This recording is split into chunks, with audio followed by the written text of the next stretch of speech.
Hello from our side. My name is Philip Lahela-Walter, and I would like to extend a warm welcome on behalf of the ICLEI European Secretariat to all of you, wherever you are joining us from the world. I and my dear colleague Daniela are honored to facilitate this thematic webinar session, Our Solutions Are in Nature, Nature-Based Solutions for Biodiversity Action within the Edinburgh process. This webinar fits perfectly to the occasion of today's CBD International Day of Biological Diversity and its slogan, Our Solutions Are in Nature, which we just co-opted in the title of our webinar for today. You can also see their logo here on the slide. The CBD states, despite all our technical advances, we are completely dependent on healthy and vibrant ecosystems for our water, food, medicines, clothes, fuel, shelter, and energy, just to name a few.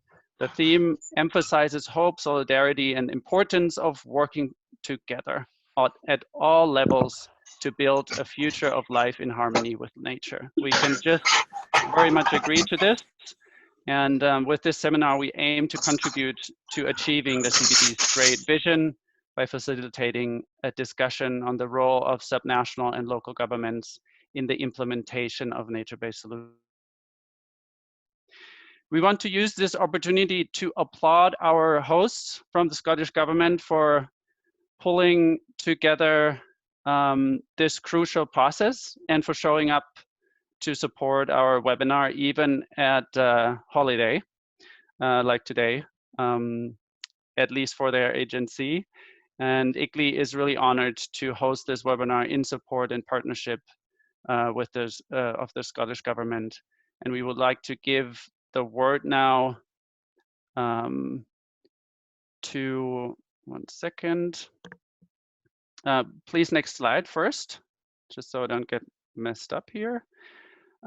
These are our people, the people having the pleasure of hosting you today.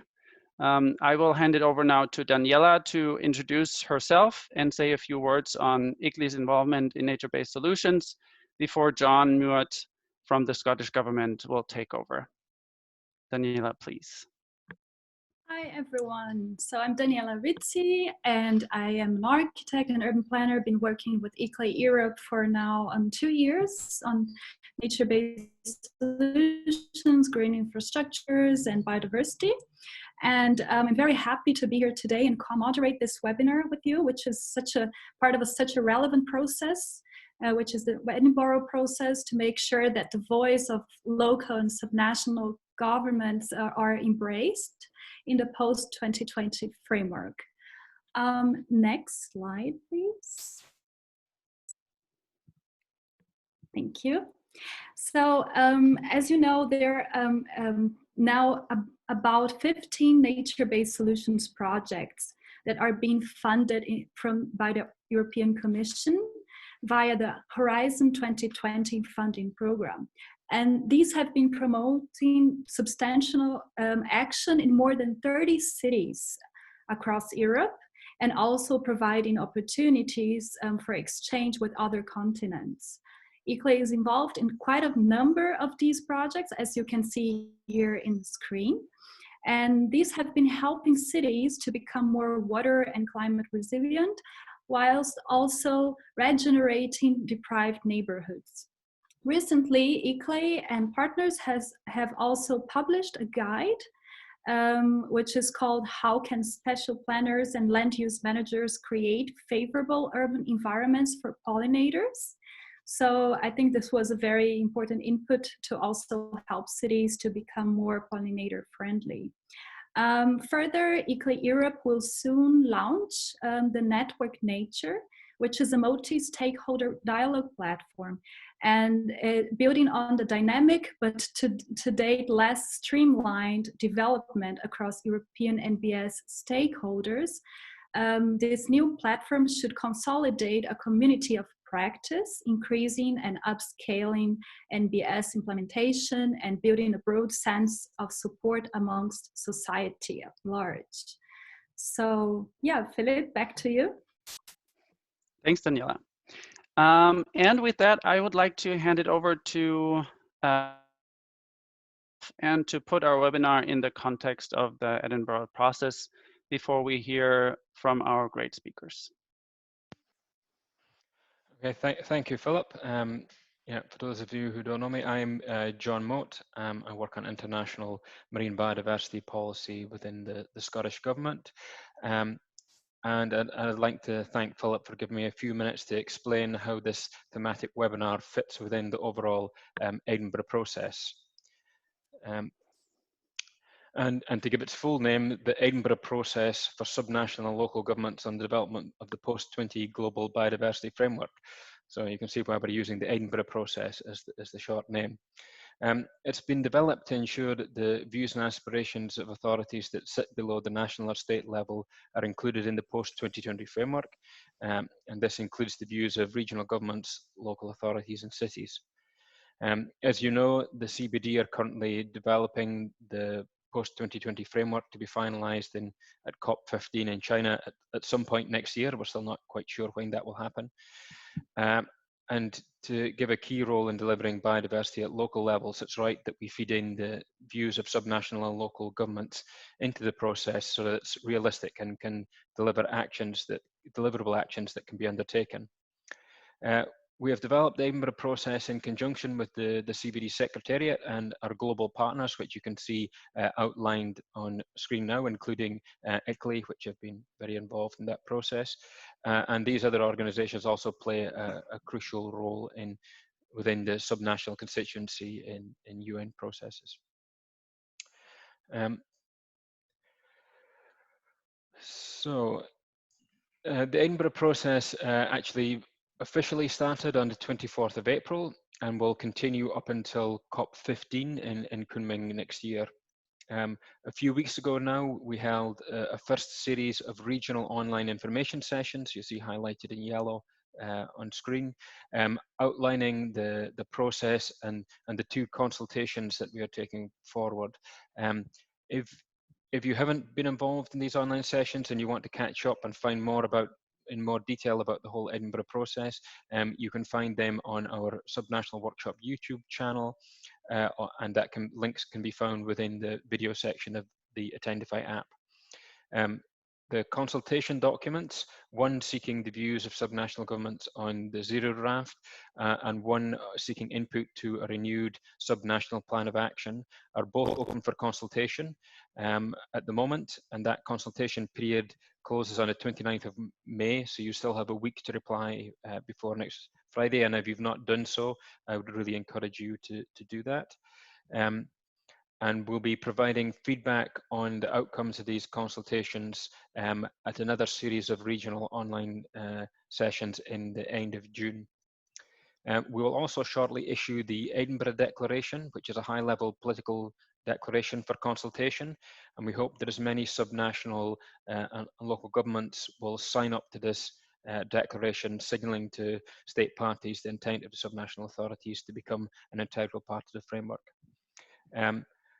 As well as the consultations, which are obviously the key part of the Edinburgh process, we're delighted to, alongside our partners, to be able to put together these themed webinars to allow us to discuss in much more detail some of the key issues that are included in the post-20 framework, and also hopefully inform some subnational and local responses to the consultation. These are highlighted in the red box on the screen. We've already had so 2 webinars, as said, and this is the third one in our series.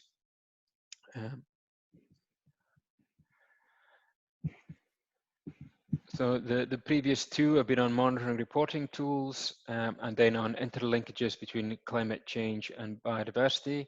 And I think they were both very good webinars, well attended, and I should like a big thanks to the organisers that put them together. Again, if you've missed them and you want to catch up, the videos are available on YouTube, and you can find the link on Attendify. And for today, I just want to give our thanks to ICLEI's European Secretariat for putting together today's webinar on nature-based solutions. Philip and his team have put together an excellent programme, which we really hope will complement the previous webinar we had on Tuesday on climate and nature. And we very much appreciate the work that's gone into that. I think in the current crisis we find ourselves in with the COVID pandemic, and now when things are, in some countries at least, are starting to move towards opening up again and thinking about a recovery and a green recovery, I think it's really important that nature-based solutions are right at the forefront of that, and therefore it's a perfect timing to discuss this and how we can make sure that within all our constituencies, nature-based solutions are really the key to the recovery to COVID, and of course meeting the needs of the post-2020 framework. So without further ado, I'll hand back to Philip and we can get into the detail. Thank you very much. I could not agree more, John. Thank you so much for this, putting us in the context here of this great process. And let's get right to it. In this slide, you see the agenda for today. We will start off with an introduction to and implications and potential of NBS here. Looking very much forward to that. And then in another presentation, we will hear about a marine nature-based solution for ecosystem restoration. Then we will switch gears to a regional perspective on landscape scale NBS. And then transition to the fourth presentation here, tackling socio-economic challenges while supporting biodiversity through NBS co-benefits. And then we will round this off with a fifth presentation on capacity building, NBS indicators, and social justice. So a really great line of presentations here. Next slide, please. And that brings us to the stars of today's session. You can see here, there's a great lineup of our panelists, which we want to extend a very warm welcome here. We have here from the Connecting Nature project, Gillian Dick. She's a spatial planning manager with the Development and Regeneration Services for the Glasgow City Council. We have from the DEEP project, Dr. Bill Sanderson and Hannah Lee. Bill is Associate Professor of Marine Biodiversity at the Heriot-Watt University and Research Director of the DEEP project. And Hannah is a PhD student also at the Heriot-Watt University and at Edinburgh University. We're also very excited to introduce Jean-Pierre Laniel, Director General of Biodiversity Conservation for the Ministry for the Environment and the Fight Against Climate Change with the Government of Quebec. Welcome to you. And it is also our great pleasure here to also introduce Bernardo Egas. He's not only the Secretary for the Environment of the City of Rio de Janeiro, but also the President of Forum CB27, the Forum of the Secretariats of the Environment of Brazilian capital cities. And then we have from the Naturevation project, Kes McCormick, Associate Professor at the International Institute for Industrial Environmental Economics at Lund University, as well as Fika Sikulova, postdoctoral researcher at the Institute of Environmental Science and Technology of the Universitat Autónoma de Barcelona. Both are, as I said, from the Naturevation project. And with that, just a few housekeeping items before we get started. Please note that this session within the Edinburgh process is recorded and will be made available on the Attendify app and on YouTube for your reference later. And we reserved a good amount of time for questions after all the presentations were completed. Please feel free to enter any questions in the chat box or raise your hand by clicking that button with the hand on it in the participants panel. And with that, I want to hand over to Gillian, and take it away, Gillian. Thank you very much. While John's sorting out the slides, I'll say welcome to a wet and windy west of Scotland, which is where I am. I work for Glasgow City Council, Due to the current climate, I haven't seen Glasgow for about 8.5 weeks, so that'll make for an interesting presentation. But it does, the sun does shine on it sometimes. Next slide, please, John. So I wanted to kind of start you with the thought that we're actually in the biggest nature-based solution experiment that's happening right now. We are doing things that are improving our biodiversity and improving our air quality by sitting at home and staying safe. But that's how spatial planning, which is what I do, has always reacted to things. So I wanted to take you on a little bit of a journey. So if you go back to 1848, that's when modern town planning started. We started making plans as a response to the cholera epidemic. We then started making more plans, and one of my great heroes, Patrick Geddes, started operating around Edinburgh and started talking about places for people and being fit for live, work and play.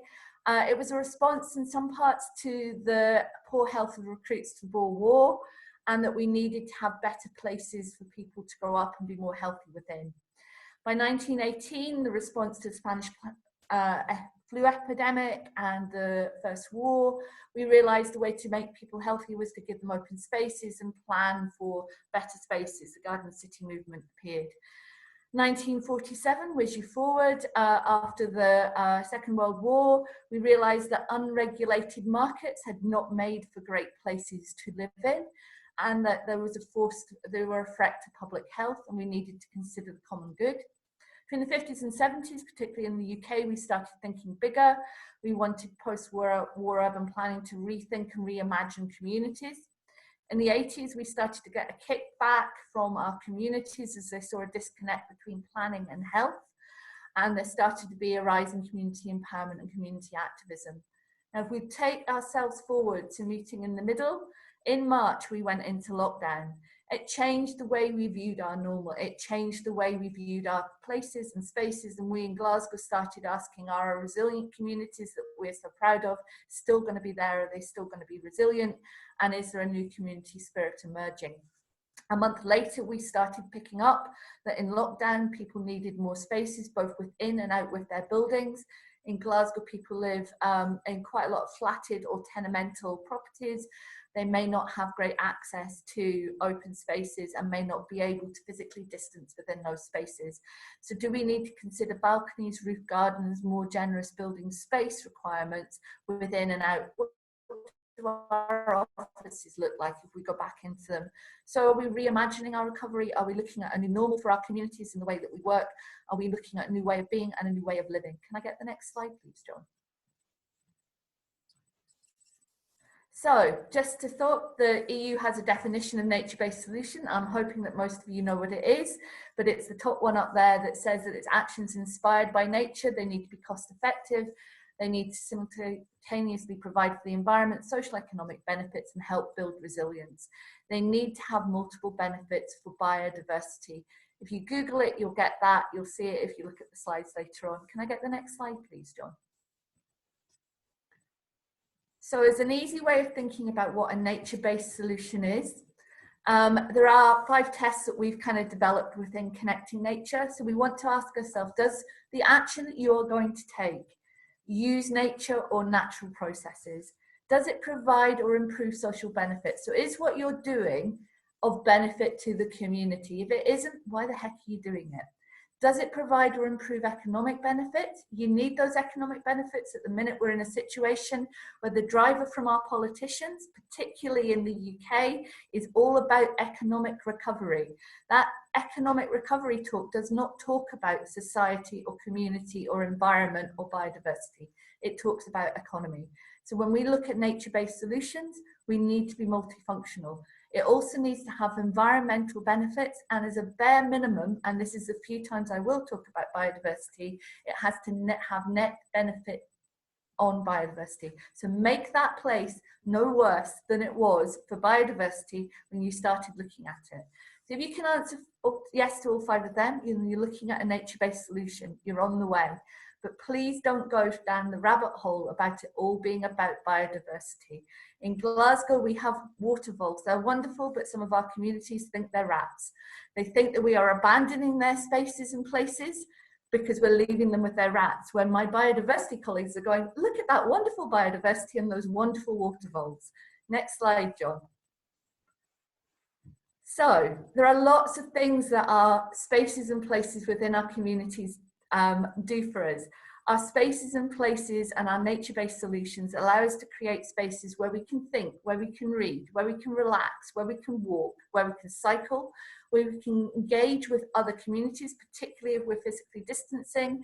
We can still socially connect in a great space. They allow us to engage with nature. They allow us to engage with both the built and the natural environment. They also allow us, through multifunctionality, to gain energy, air quality, and think about different ways of being. Can I get the next slide, please? So if you start thinking about what it does, in Glasgow, when we went into Connecting Nature, we decided we would look at how we used our open space strategy, which is looking at how we manage our biggest asset for the city and how we use that to embed nature-based solutions in urban planning. It's a complex problem. It has implications for changing climate, and that changing climate has implications for our economic development, for our environmental development, for our society, for their mental health and well-being, and for our biodiversity. So it's about collaboration and innovation in relation to nature-based solutions. It's about thinking outside the box. It's about how we deal with the blue, grey and green. A lot of time people go down another rabbit hole and they keep talking about green space. Actually, the blue space and the grey space are equally important. The biggest open space we have in Glasgow is called the River Clyde, and for the last 30 years, we as a city, along with our colleagues in the Scottish Government and elsewhere, have planned for Glasgow with our back to the river. We are now starting to realise that it's really important to use that as a connection.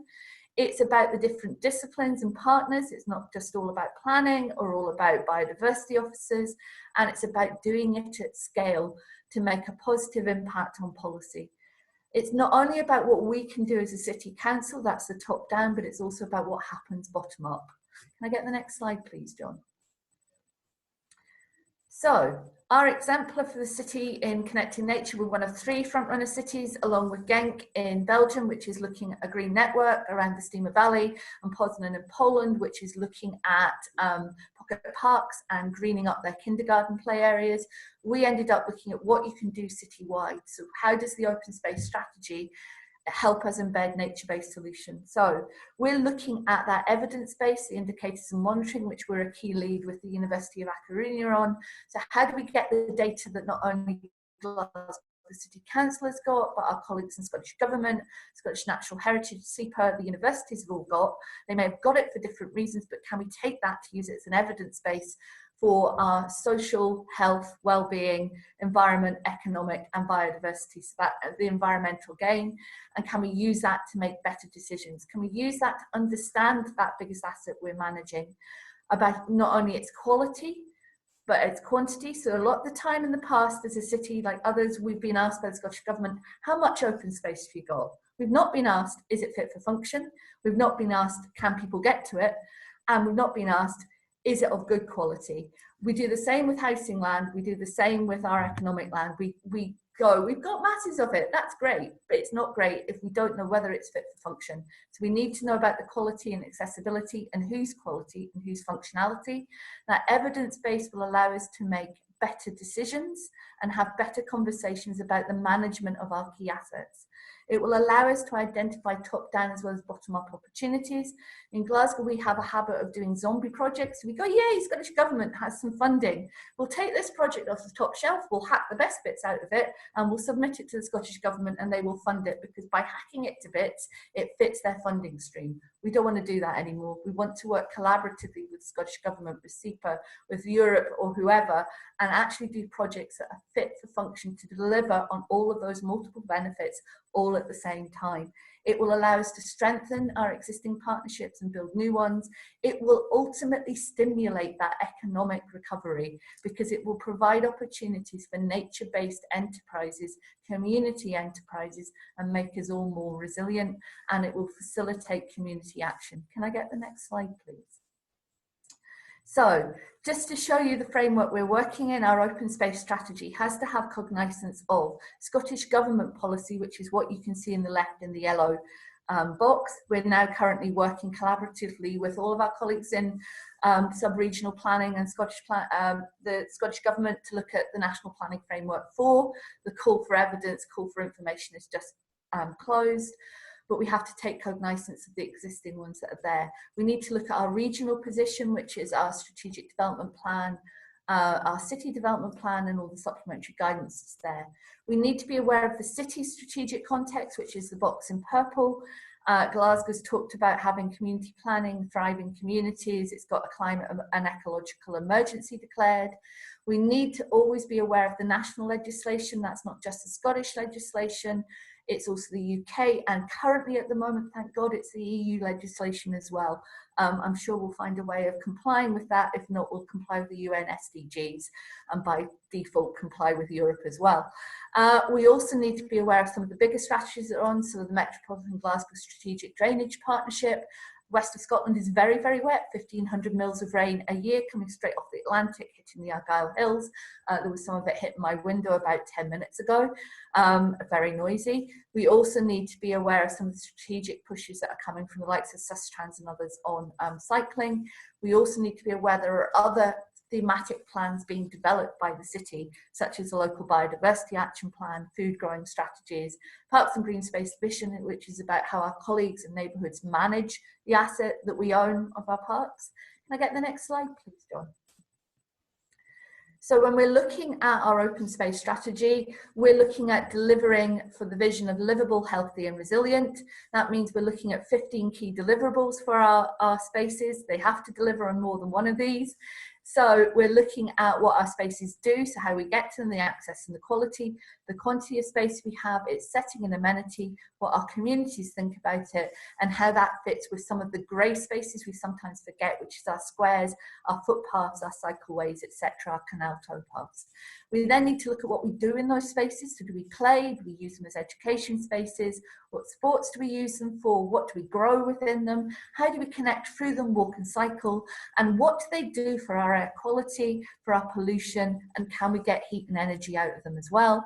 And finally, if we're going to be resilient in Glasgow as we get wetter and warmer, how do we deal with flooding? We can't literally let the Clyde flood. We have to do that a managed way. Nature-based solutions are a great way of thinking about it. I don't think we're going to be building Queenslander houses in Glasgow, therefore we need to think in a different way. We need to look at how that enhances our biodiversity, connects our habitats, allows for mitigation and adaptation, not only in climate change, which is where that talks about, but now in this COVID-19 world that we're in. And we need to remember that there are blue and grey spaces out there. As I said before, biggest open space some of us deal with is actually our rivers. We need to use the evidence we get to allow us to have a sensible grown-up discussion about which spaces we retain, where we need new open spaces, and that may well be by swapping out existing failing open spaces with vacant derelict land to create new open spaces, where we're going to redefine open spaces and make them more multifunctional and different uses within them, and which ones, if we're really honest, are redundant because they're failing, they're in the wrong place, and by doing all of those 15 things, we still can't improve them. Can I get the next slide, please, John?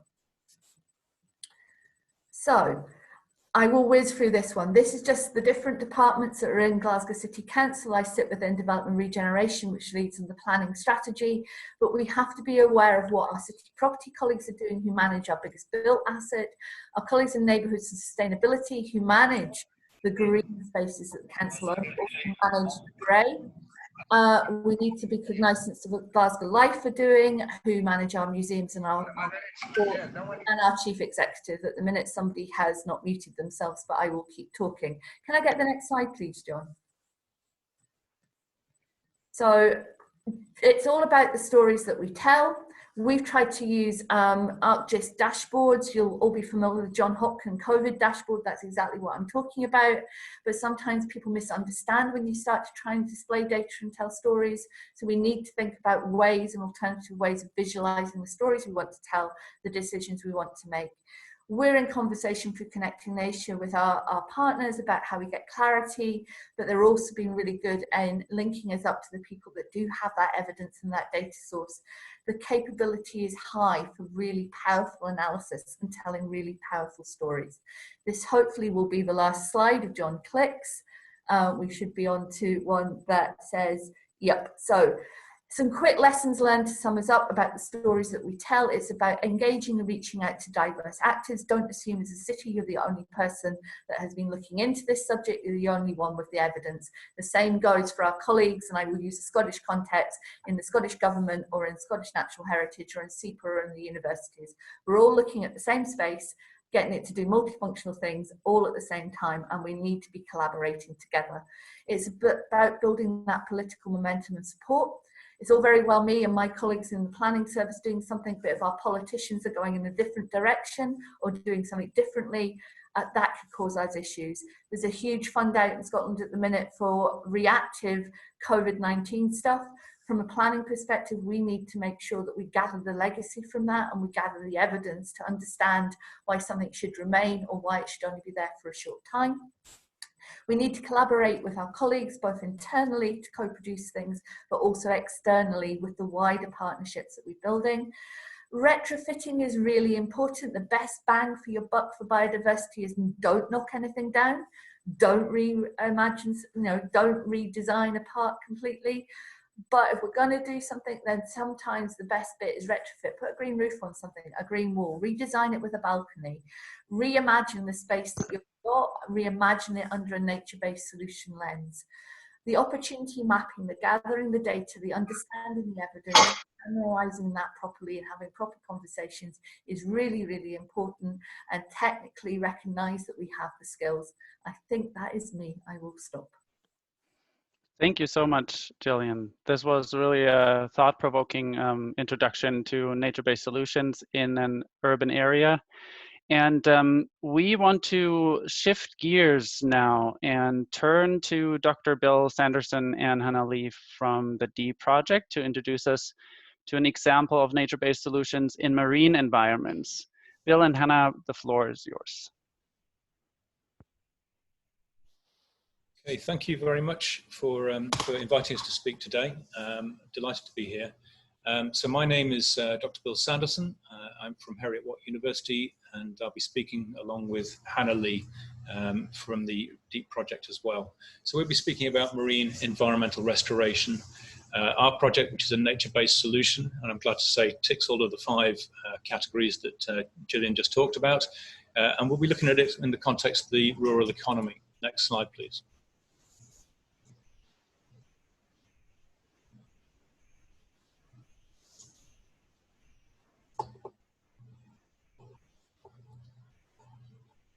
Next slide, please. There we are. So the DEEP project, the Dornoch Environmental Enhancement Project, as I said, is a nature-based solution. We aim to restore 4 million oysters to the Dornoch Firth. The 3 main partners of this project are the Marine Conservation Society, the Heriot-Watt University, and Glenmorangie Whisky Company. And I'll just back out for a minute, next slide, please, John. I'll just back out for a minute and give you the international perspective. I think it's just going slowly.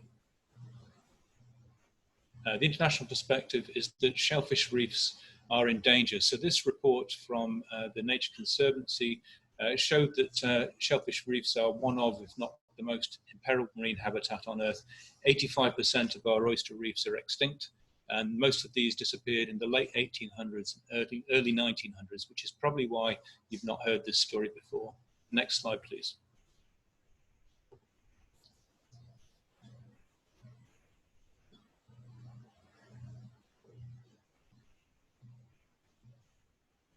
Yeah, I think this is advancing quite slowly. Okay, so a bit closer to home, in the Northeast Atlantic, there used to be widespread oyster reefs, as you can see on the right-hand panel here. And closer to where we are right now, where I am right now in Edinburgh, there used to be an oyster bed in the 1800s in the Firth of Forth, which was the size of the present city of Edinburgh.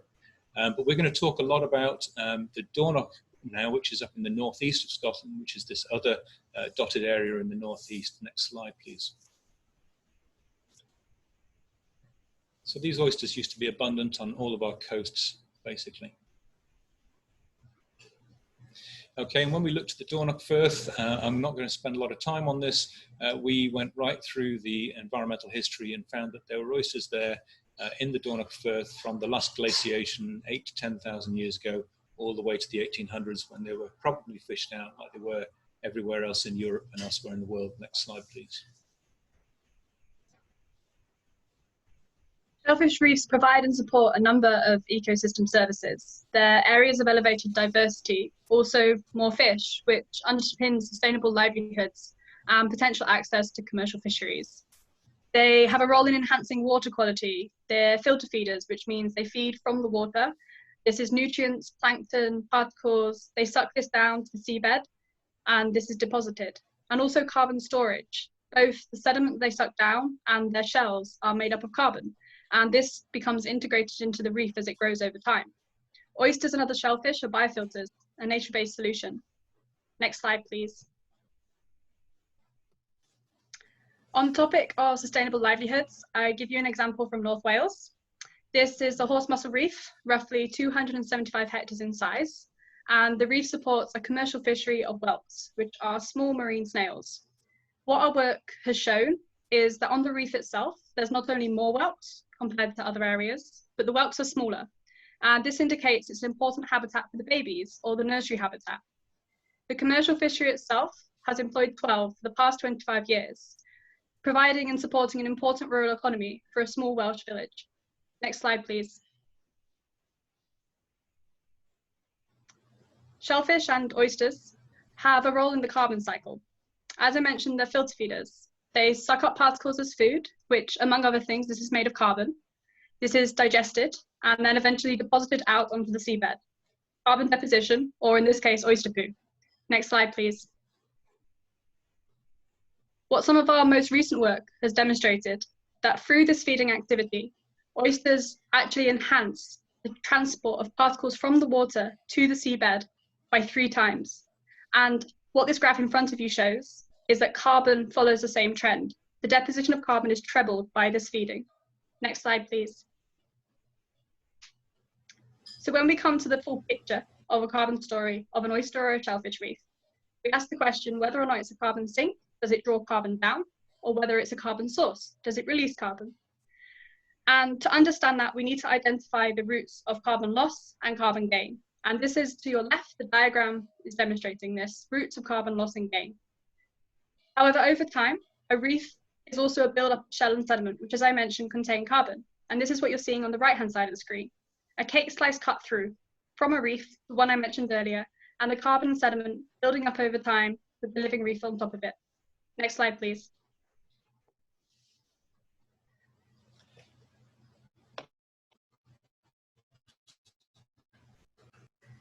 Okay, so the image in the center of this schematic of ours for the DEEP project shows the Glenmorangie distillery, which is our industrial partner.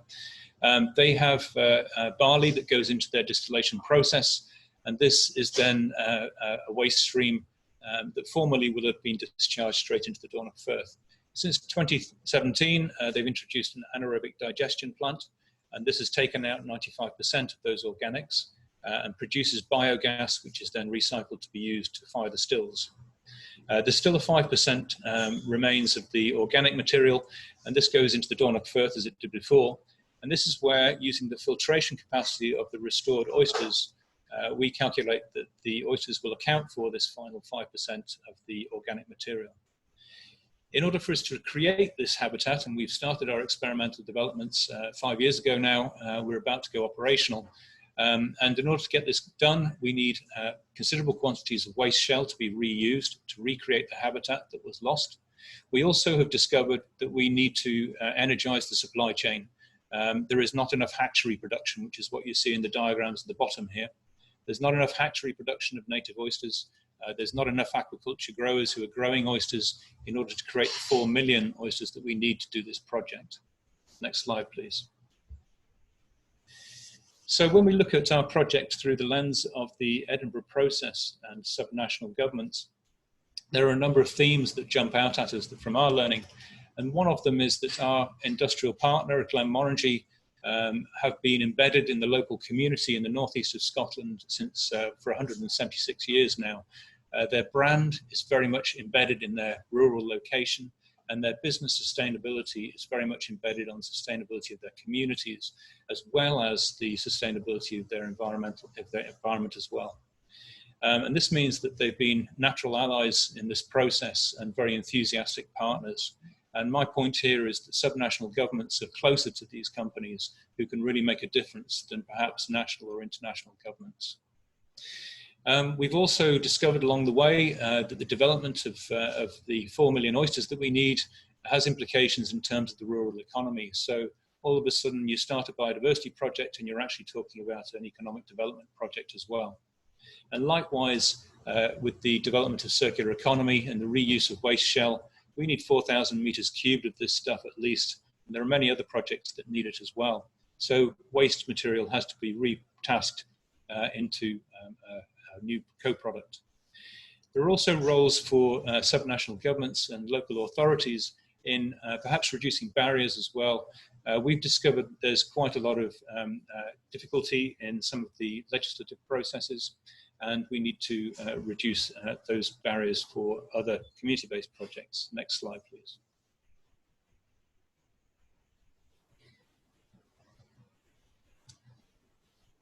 Overall, there are benefits to people in sustainable rural jobs and restoration technology, and also potential to supply a market for what we believe is 50 million oysters across Europe. There are now 17 restoration projects in Europe since we started 5 years ago. Next slide, please, and last slide. So when we look at our project with the zero draft in mind, we see that we are improving biodiversity and structural habitats, which gives us ecosystem resilience. We're reducing threats of extinction of this particular species and restoring marine ecosystems. We are generating ecosystem services, as you've been hearing, and some of these have relevance within the climate change mitigation area. This delivers benefits for people along the way and scope to improve nutrition in a new invigorated supply chain for aquaculture, and plenty of scope for engagement with the press coverage that we've achieved along the way. So my last slide is just to show you some links to some other work, to all of our work, and also to the movies and materials that go with this project. We'd love to show you this movie, Birth of a Reef, but we haven't got time right now, so please have a look at it later. Thank you very much. Thanks so much, Bill and Hannah. That was a fascinating introduction of a nature-based solution that might not everybody be aware of just the sheer scope of the different nature-based solutions that are out there. So thank you so much. That was great. We are moving now from Deep's project perspective to Jean-Pierre Laniel for a regional perspective on landscape scale NBS. Jean-Pierre, welcome and take it away. Hi, everybody. It's a pleasure to be online with you this morning, or should I say this afternoon, maybe, or evening for some of you. You can go to the next slide, please. Thank you. As a co-coordinator of the Advisory Committee on Subnational Governments for Biodiversity, Quebec is proud to be part of the Edinburgh process and to be able to share its experience with the numerous participants from different local and subnational governments around the world. Indeed, we strongly believe in the commitment of subnational governments in achieving the objective of the CBD, but also preparing the next post-2020 global biodiversity framework. Quebec intends not only to be an active voice throughout the coming negotiations, but also to be a model of the contribution subnational governments can make on the international scene. Thus, we encourage all subnational governments to do the same and to maintain their commitment until COP15. Next slide, please. Subnational authorities play a crucial role in the conservation, restoration, and sustainable use of biological diversity, taking essential decisions on land management and development.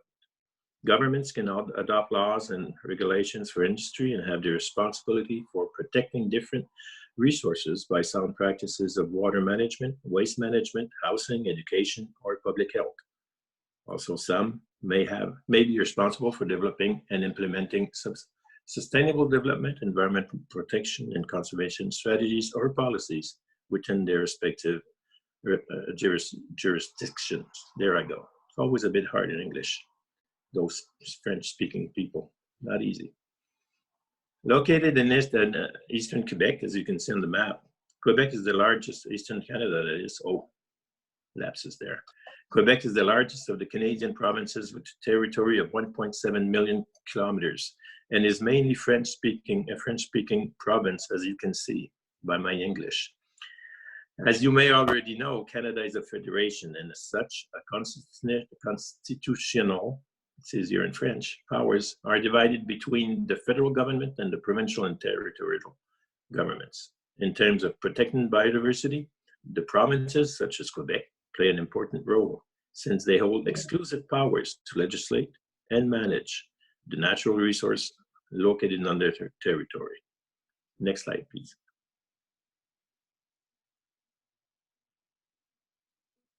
Protecting wetlands and bodies of water is essential to ensure and enhance the various benefits they bring.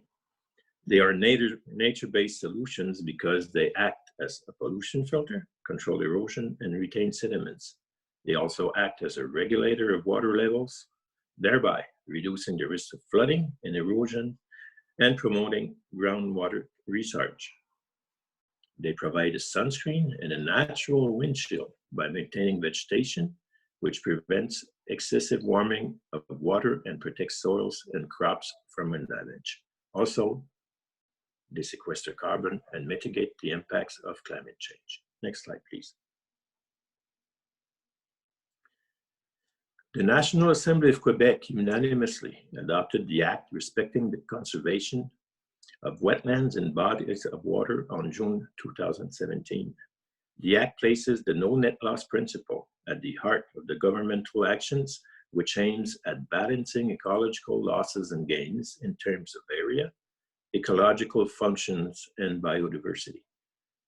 From here on, I will refer to the term wetlands as including bodies of water. To do so, the Act requires compensation measures in the form of substantial financial contributions in cases when a project cannot avoid loss of or adverse effect on the ecological functions of wetlands.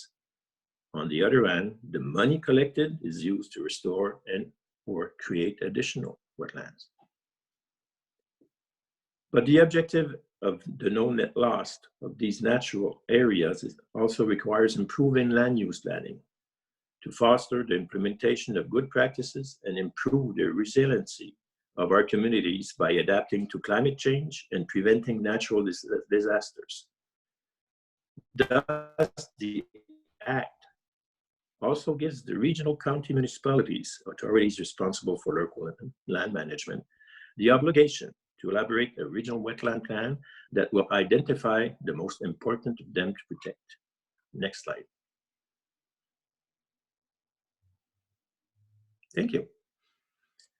The objective of regional plans is to initiate a reflection ahead of land use development at the planning stage.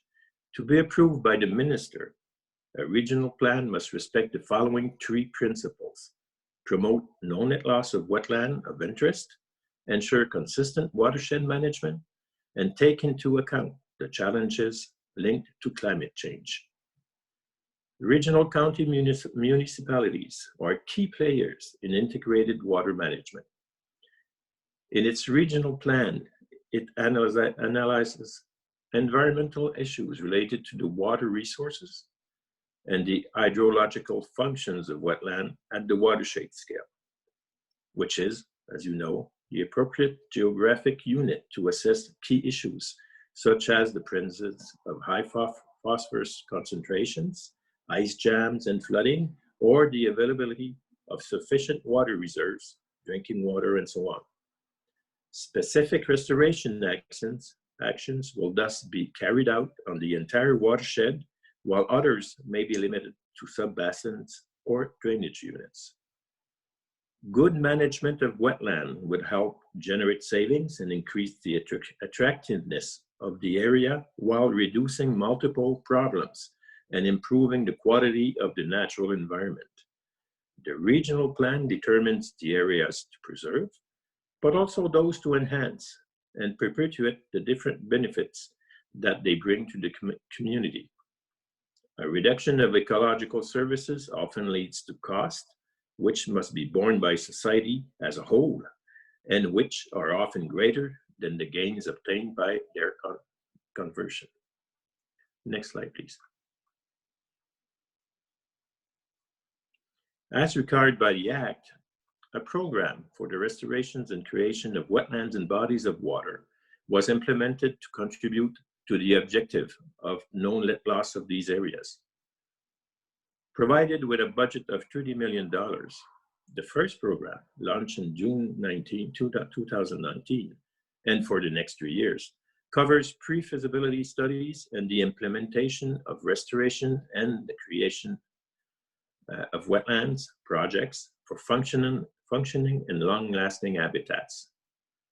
In the current exercise of regional planning, regional county municipalities must identify the priorities for restoration and creation of wetlands on its territory by taking into account the potential loss or disturbed ecological functions and the impact that this loss may cause, in particular to the environment, health, or public safety.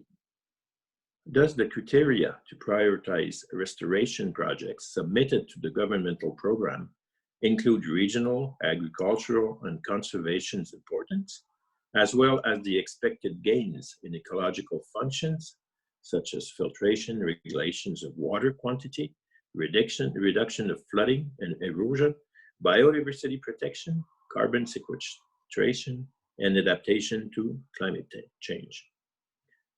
The first call for project has been launched in February this year, and the first selected projects will be initiated this summer.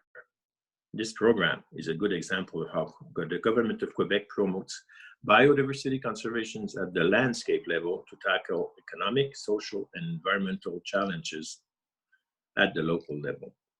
Next slide, please.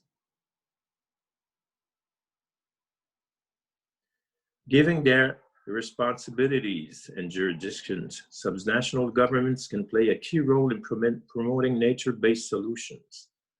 This approach has enabled the government of Quebec to adopt adequate environmental legislation, give clear guidelines for implementations at the landscape level, federate actions at different scales, provide financial and technical support to local governments, work in partnership with various authorities and partners from the private, academic, and nonprofit sectors in a harmonious overall vision, and finally, use the nature-based solutions to create a new economic and research and development sectors.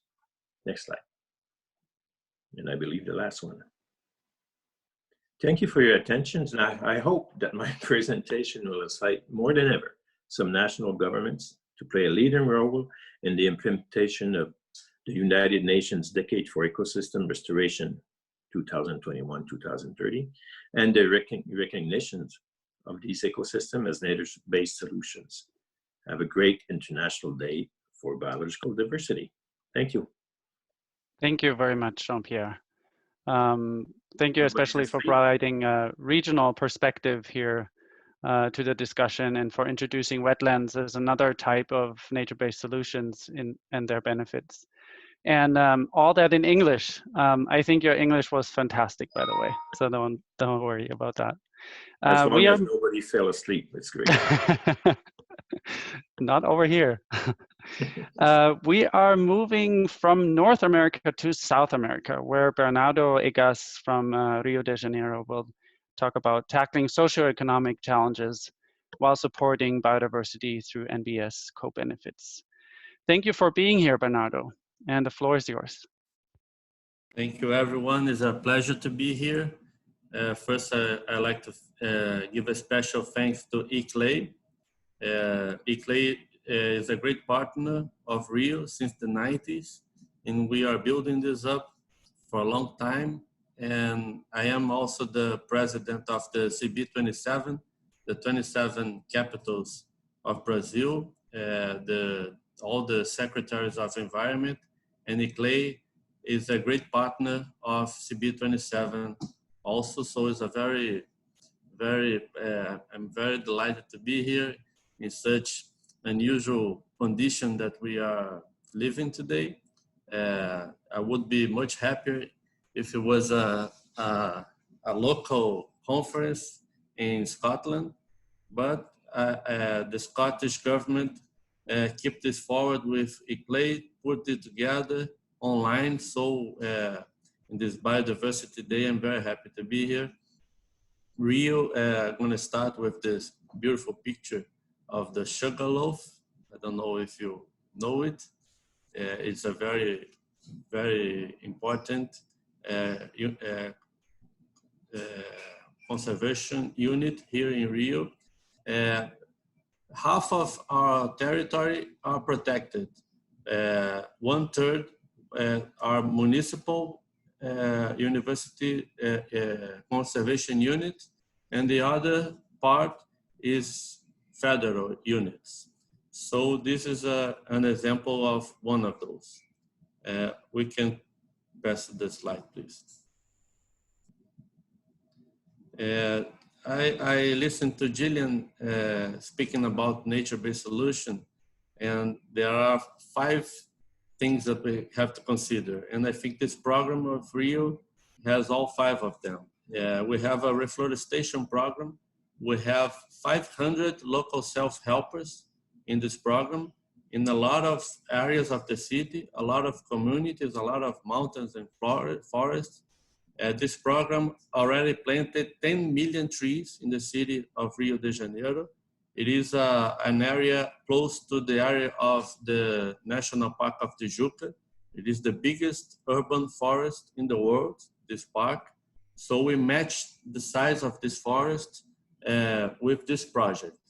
60% of these local self-helpers, the family has only one income, which is from this program. So I think it's a very representative about nature-based solutions. We are changing the landscape of the city, improving the quality of the city. We are helping people in the communities. There are also educational impact, environmental education impact in the communities, because the people who work in the program talk about the environment and the benefits. The areas where we have this program, we don't have landslides, so we have a lot of impacts, different impacts with the same program, and I think is a good example that I brought here today. You can pass, please. These are some photographs of before and after. You can see that the program helps to keep the community without they expand the community. In the landscape really changes a lot. You can put the other one, please. This is a very famous mountain here called Two Brothers in Leblon. And we can see in the 90s how it was, and today how it is. Today you go there and no one remember how it was before.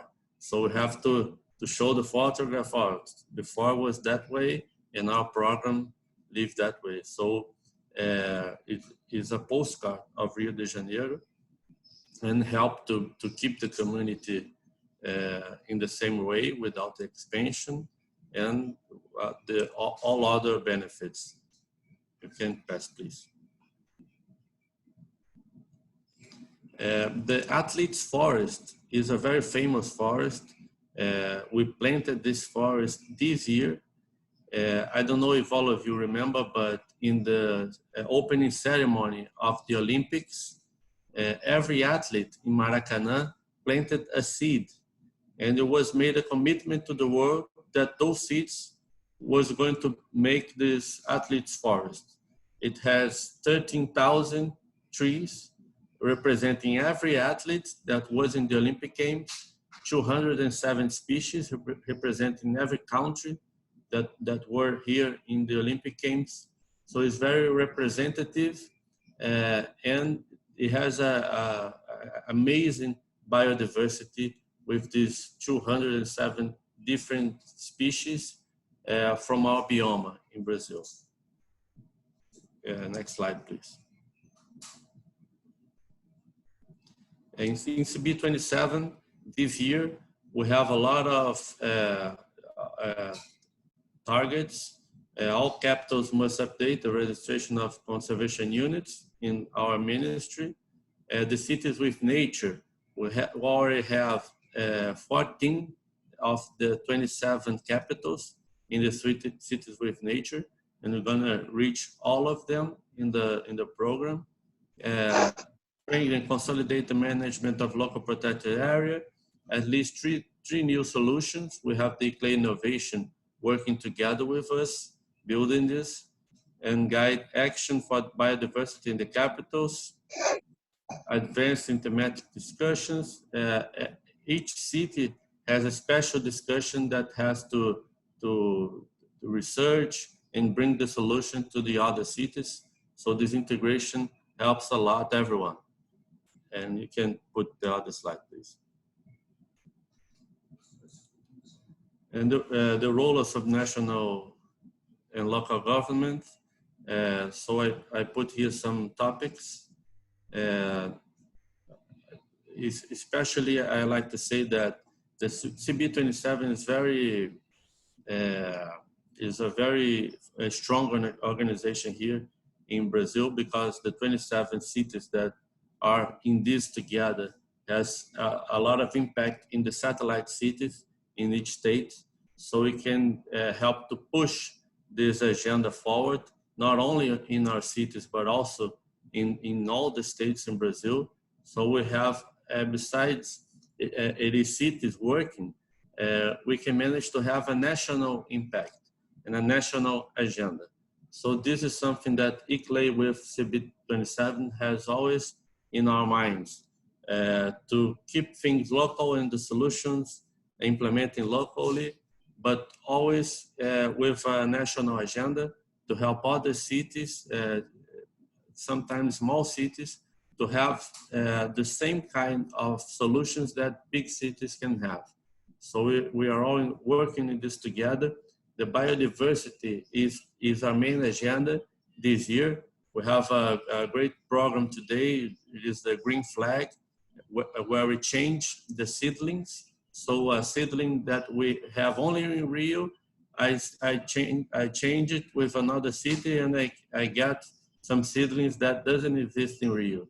So it is a very good for everyone, and especially for biodiversity. I'm very honored to represent the CB27 here today. And I'd like to thank again everyone, and pardon me for the English, but I think that it was okay. Thank you, everyone. Thank you so much. Very, very interesting, Bernardo. Many thanks for your input on an example from Rio de Janeiro, and for highlighting the strength of alliances like CB27. And also your English was great, so no need to apologize here. In the final presentation, Kes McCormick and Filka Sekulova will introduce us to some of the important outcomes of the Naturevation project. Bill and Hannah, please go ahead.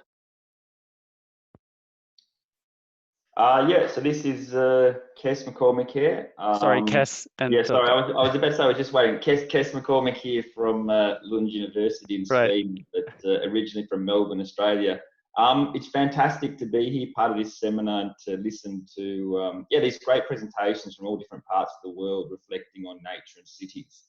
I'd also say it's a very special experience, and perhaps my first to be presenting at an international seminar wearing shorts. So that's quite new as well in these new times, which is great.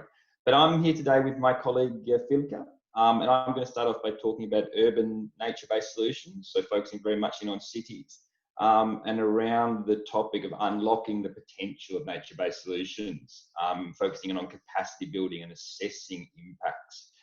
It's fair to say there are many projects now focusing on nature-based solutions, and I would argue that just about all of them are pointing to the fact that there is enormous potential here for positive benefits across society, environment, and the economy. So that's very much what we're looking into now, about how to unlock those benefits. I can jump into the next slide now. However, before we get too excited about nature-based solutions in cities, we need to kind of plant our feet firmly in the real world of city design and development. And if you go anywhere in the world and you look around cities, particularly big cities, you'll realize very quickly that they're built with concrete. They're concrete jungles. And bringing nature into cities is not an easy thing to do. And it's not just the concrete, it's in fact things like mindsets, the way we think about cities, what makes a city a city.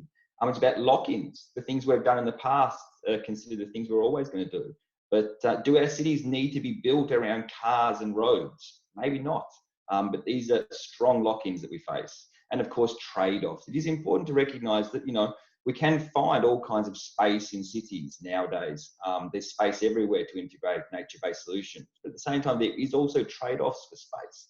There is a trade-off between a car park and a tree, things like that.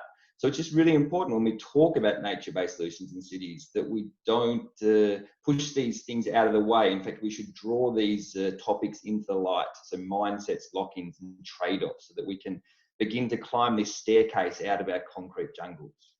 Next slide. So one of the key topics to transform our cities or to reimagine our cities, as Gillian put, which is a fantastic thing, a fantastic point you made, and exactly what we're talking about, is to build capacity. So next slide, I'll jump into that. So building capacity for what and why? It's important to think about what we mean when we say building capacity, and particularly when we talk about local and regional governments. Here's 4 things you can build capacity around. The first is to consider yourself a learning organisation about nature-based solutions, because nature-based solutions or bringing nature into cities is a complex topic with so much new knowledge and understanding.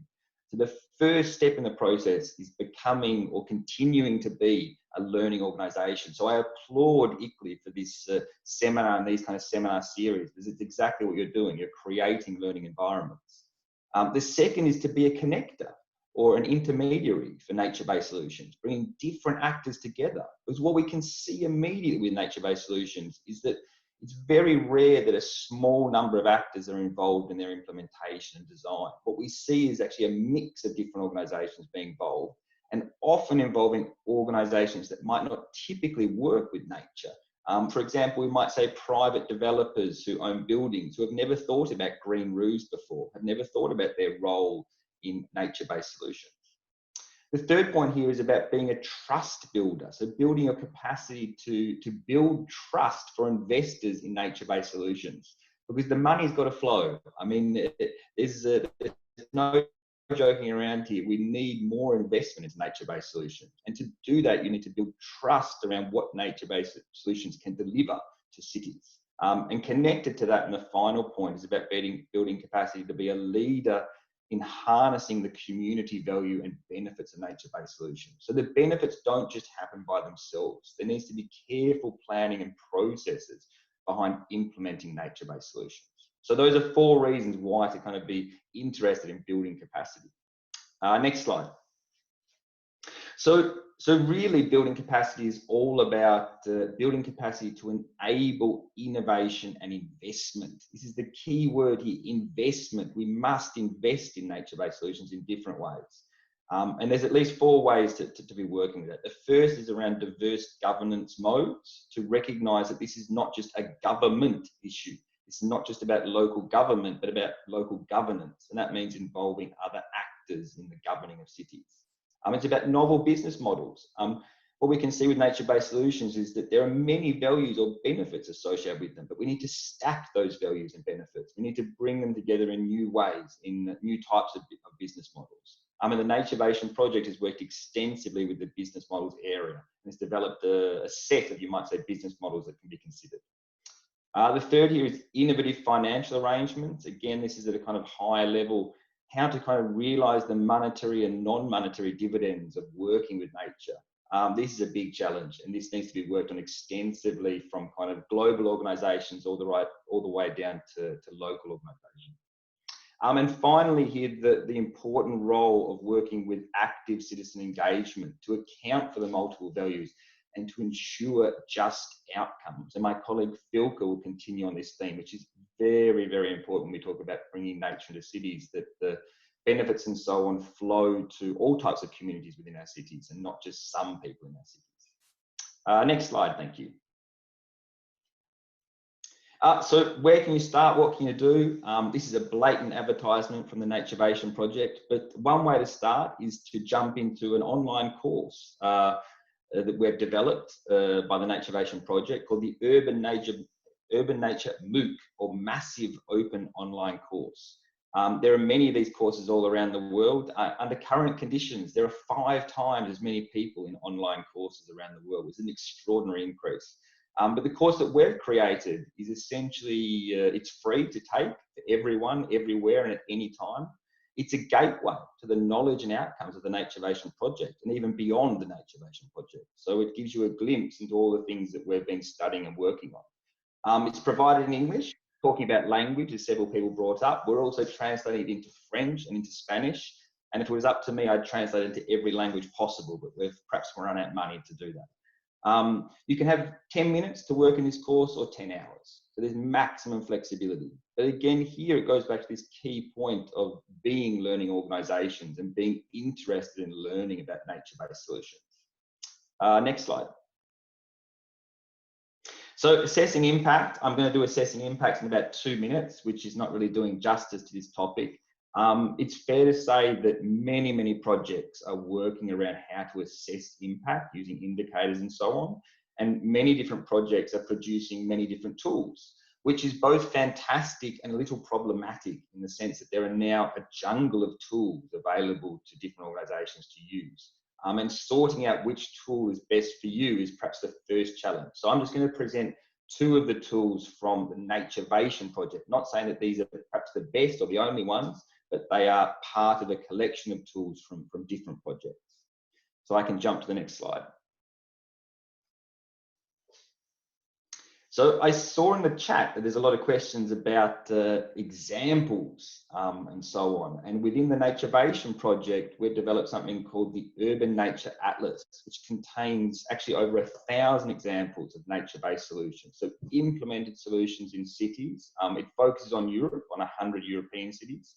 And it's essentially a comprehensive survey of nature-based solutions in Europe.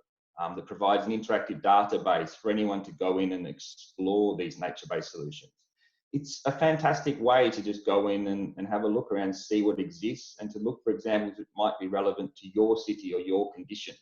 I do think that one of the key ways of learning from nature-based or about nature-based solutions is to look at what others have done, because there are so many examples out there. In fact, I was quite surprised when I saw the database completed, just the diversity of examples and the different ways that cities are going about working with nature, which is really fantastic. So this tool is online, very easy to use. You can just jump in there and explore it a little bit.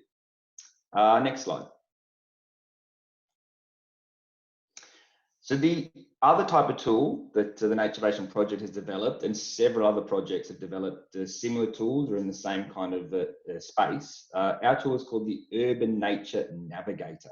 And this tool helps you to assess the contributions that different nature-based solutions can make to meeting different urban sustainability challenges, and to identify the nature-based solutions which fit your needs best, so to fit your context. And this is very important because, as with all things to do with cities, context matters a lot. So you need to think very much about where you are and who's involved and so on. So this assessment is based on the use of indicators. There are huge numbers of indicators when it comes to nature-based solutions, but we're trying to capture the kind of ecological, social and cultural benefits of nature-based solutions. And of course, economic benefits are also in there as well. Our tool is designed to point you in the right direction, to give you a sense of the types of benefits and impacts you might see if you implement certain types of nature-based solutions. It's important to recognise with such a tool that it doesn't provide, perfect information, or it won't be. You'll always be making decisions based on information which is perhaps imperfect, and that's probably a key lesson about nature-based solutions: is you need to remain flexible and nimble over time. That things do change, and that nature-based solutions might need to be shifted and shaped in different ways to have the impacts over time that you want them to have.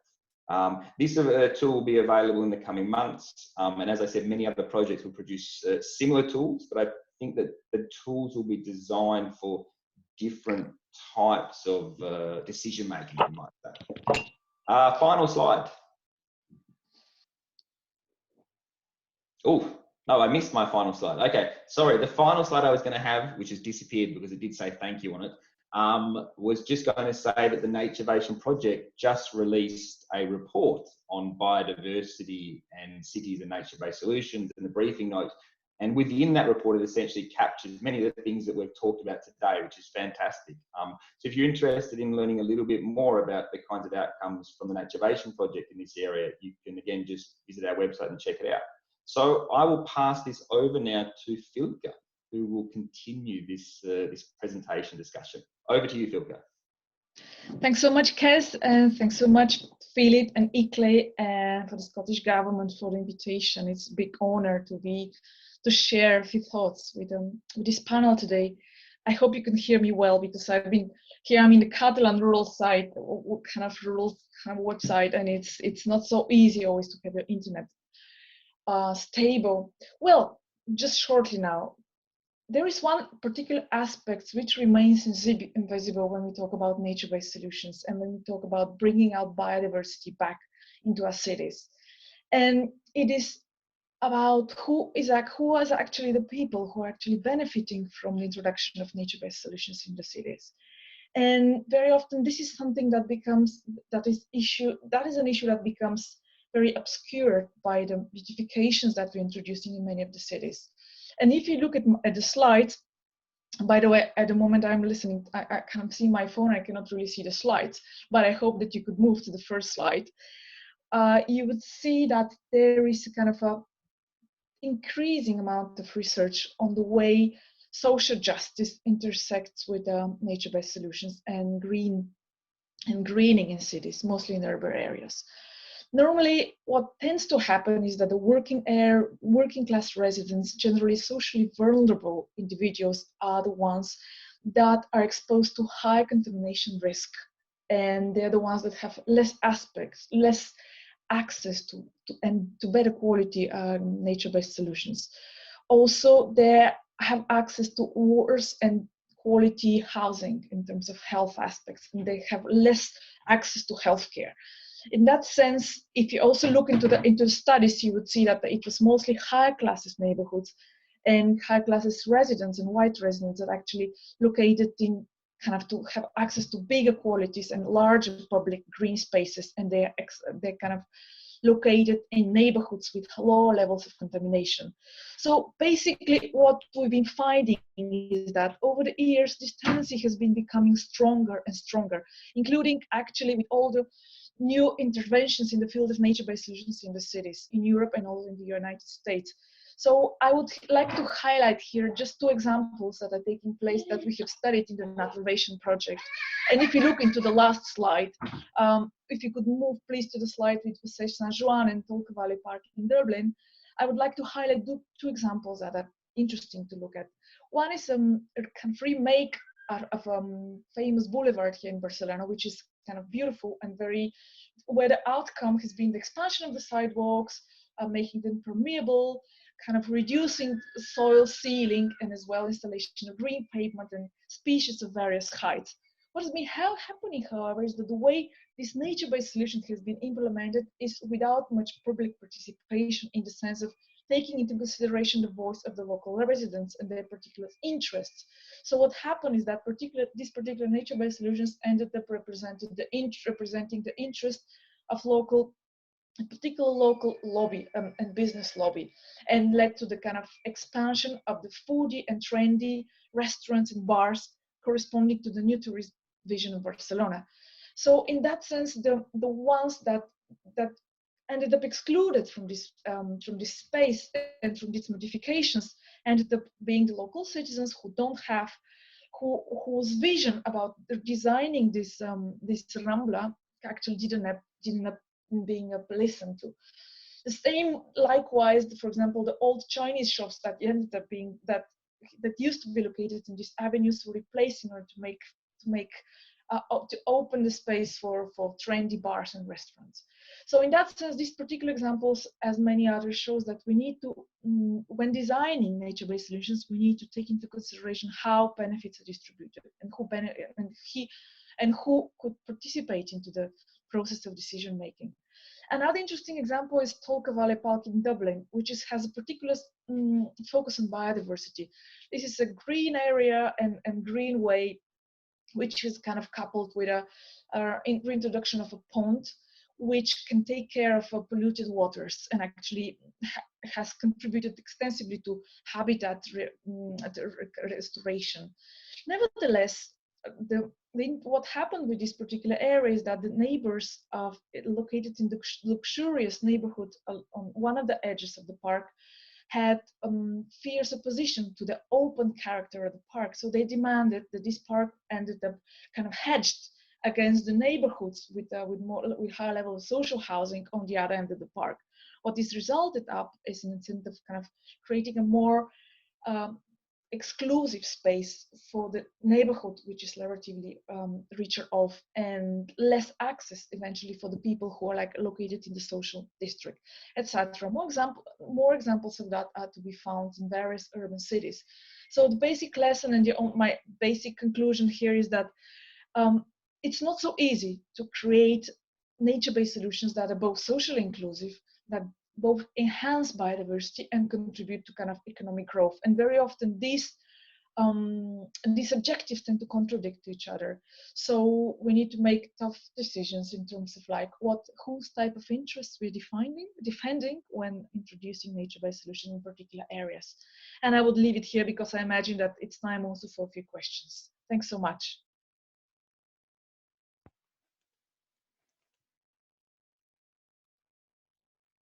Hello, so here's Daniela. I'm just writing in the chat now that thank you very much for your presentation, Kes and also Filka. So now it's time for you to be able to vocally make a question to our speakers. So if you are already there with a question in mind, you can just raise your hand so that we can unmute you, or you can unmute yourselves as well, and then you can directly speak to our speakers today.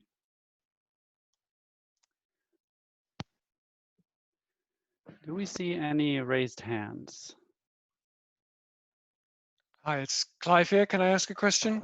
Of course, Clive. Thanks. I think all of the speakers have mentioned rightly the importance of involving people in co-producing and co-designing nature-based solutions. And I wondered if, where that has meant or required a change in the kind of governance arrangements about who makes decisions on whose behalf in the various cities or places that you've been operating, how you've kind of, any tips and insights in how you've managed to achieve that? Can I respond to that question? Go ahead, Kes. Kes McCormick here. It's a fantastic question, because this idea of just pointing to engagement of citizens is really fantastic. But of course, there's so many different ways to engage people. And with nature-based solutions, it's actually fascinating. And I'll just give you two quick examples. One is from the city of Malmö, where the city decided not to cut the grass in some parts of parks to allow higher biodiversity, and quite a lot higher biodiversity. But unfortunately, they didn't inform local residents why they were not cutting the grass. And there was huge uproar about not cutting the grass, because that's what you do. This is a typical mindset thing. But then, of course, the city engaged quite heavily in communicating what they were doing and why they were doing, and then suddenly discovered huge support for not cutting the grass. So that's like just one example from the city of Malmö. The city of Melbourne in Australia, where for generations car parks have been sacred. You don't take away a car park. I mean, if you have a political career, to suggest taking away a car park is not a good idea. You build car parking spaces. However, amazingly, in recent times, the city of Melbourne has discovered that their projects around putting in more trees which have involved reducing car parks, have met with huge community positive response, you know, and very surprised by this. They were not expecting this. They had prepared all kinds of communication campaigns to deal with putting trees into car parks, but in fact have had the complete opposite response. So I think just both these examples point to kind of a changing of times maybe, but also of the importance of communication and what you're doing and why to communities around you. So just two examples, but great question, I like it. Thank you, Cass. Gillian, you wrote me here, you would like to answer this question as well? Yeah, I was just going to kind of give very quickly two examples, and it might tie some of the stuff in. So we've used the business model canvas that we've developed along with Trinity College Dublin to have conversations with communities about what they value, where they think the opportunities are to make things more sustainable or earn their keep. And that's been a really interesting conversation and a collaboration, because normally we've just assumed that, particularly in Glasgow, that our affluent communities are resilient and can stand up for themselves, and our non-affluent communities need propped up and supported the whole way through. What the period we're in at the minute is showing us is that some of the communities that we assumed needed spoon-fed are actually more resilient than we ever thought. And just to play on Kez's Melbourne example, we often quote in Glasgow within our bit about the Melbourne trees. Apparently in Melbourne they put QR codes on all the trees because their parks people wanted their community to report that the trees were broken or dangerous. What the Melbourne community started to do was sending love letters to the trees. So they interacted and had a personal relationship with each and every one of those trees. And that's something that we can learn about, that you can assume how you're going to communicate, and the community itself will communicate in exactly the opposite way or a completely different way that you didn't even envisage they would do. Great. Thank you so much, Gillian. That was a wonderful answer here. We are reaching the end of our webinar for today. Yeah, I think we have quite a hand raised from Sanjay Prasad, who was wanting to ask a question. Yeah, let's give here one more chance to intervene, and then we need to finally eventually close the webinar. Yeah, can you hear me? Yeah, we can hear you. Yeah, this is Sanjay Prasad from Darjeeling, India, and myself being the urban planner of the town. I had a comment on what has been discussed at the end regarding the question. How we involve people, that I just want to share my experience, that what we did during our biodiversity initiative is we made some registers called People's Biodiversity Register, and we involved all sorts of people from all the corners, including the aged and the old people and the different teachers and the college professors. The idea was to let them know that they are owning the biodiversity of their hometown, and that make them involved more in the biodiversity initiative which the municipality has taken. So I think this is also a good idea where municipality can initiate and take people from all walks of life as a stakeholders for putting together and enriching the data of biodiversity register, and then gradually they will own the register, and after days going on, they will try to amend that gradually. So this is another way of keeping the people in the loop. Thank you, Sanjay. Can everybody hear me? I think I'm here frozen. Okay. Yeah, let's go to the next slide here. We will never be able to discuss all the different aspects here of NBS, but we did want to show you ways to engage. And Daniela, please walk us through what we see here in the last few minutes. Yes, sure. First of all, I want to thank all of you for the very interesting questions. We saw so many questions in the chat, and I would really have liked to raise these questions to our speakers. Some of them have already been answered, but maybe we can, they can still give these answers, and then in some way you can get the answers to your questions still in another opportunity. So here you're seeing in the screen So I want to talk a little bit about how you can engage actually the cities and the subnational governments representatives that are here with us today. So ICLEI Europe has been leading this capacity building and knowledge exchange program. It's called Urban by Nature. And it's a program that is being carried out in 4 regional hubs. So you see here maybe in the map Brazil, the Caucasus, Korea, and China. And we have examples from, examples and actually good practices from the Connecting Nature project, and also from other cities around the world, how they are planning and implementing nature-based solutions. And you can have access to our YouTube channels. We have like 30 videos there available on NBS indicators, co-creation, technical solutions, NBS governance and financing models, and etc. So you please feel free to navigate through these videos. And then I would also like to call cities here to for the importance of the Cities with Nature platform. This is an initiative founded by ICLEI, the Nature Conservancy, and IUCN. And this platform is actually endorsed by the Secretariat for Convention on Biological Biodiversity. So it is actually the commitment and reporting platform for cities to show what they're doing on biodiversity. So it allows cities to, take action around integrating nature in their cities, engaging in advocacy and in mainstreaming nature in urban life, planning, policy, research, and practice. And at last, I would like to say that apart from Naturvation's amazing Urban Nature Atlas that Cass has presented to us today, you can also access examples of cities having managed to encourage biodiversity through NBS in the OPLA case catalog. So there's this OPLA platform, and you can see there, I think, almost 300 cases of actions being taken in cities for NBS and biodiversity. Thank you. Thanks so much, Daniela. Next slide, please. That brings us to the end of our webinar today. And I want to quickly echo something Kes mentioned in his presentation. There is enormous potentials in NBS for biodiversity, but for so many other social, environmental, and economic challenges as well. I hope we were able to give you a good insight into the wide variety of NBS and their equally wide range of co-benefits.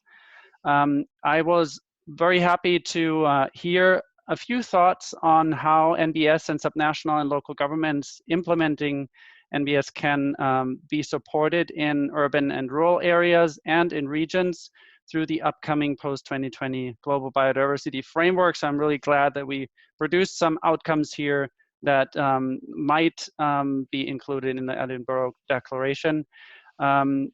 Things were mentioned like capacity building, cross-jurisdictional alliances, and we also heard about some of the issues that need to be considered when implementing NBS, such as social justice. I want to thank our fantastic speakers for their time and valuable input. Many thanks again to the team of the Scottish Government for bringing us all together here. It was our great pleasure and honor to host this interesting exchange today, and we hope you all found it useful. Please check out the previous sessions and thematic webinars, such as the monitoring and reporting tool webinar, as well as the linkages between climate change and biodiversity webinar, which you can find conveniently on your Attendify app. And please don't forget to tune in on July 4th at 1 p.m. British Standard Time for the last thematic webinar on resource mobilization by one of our closest partners here, the Committee of the Region of Europe. A very, very interesting topic. We're very much looking forward to that. As mentioned, also this webinar, this one here, will be made available on Attendify. With that, have a great rest of your day or night, wherever you are. And we're looking forward to continue with you making the voices of subnational and local governments heard through the Edinburgh process. Thank you. Thank you. Bye-bye. Thanks, everybody. Thank you. Great work. Thanks, everybody. Bye-bye. Thank you so much.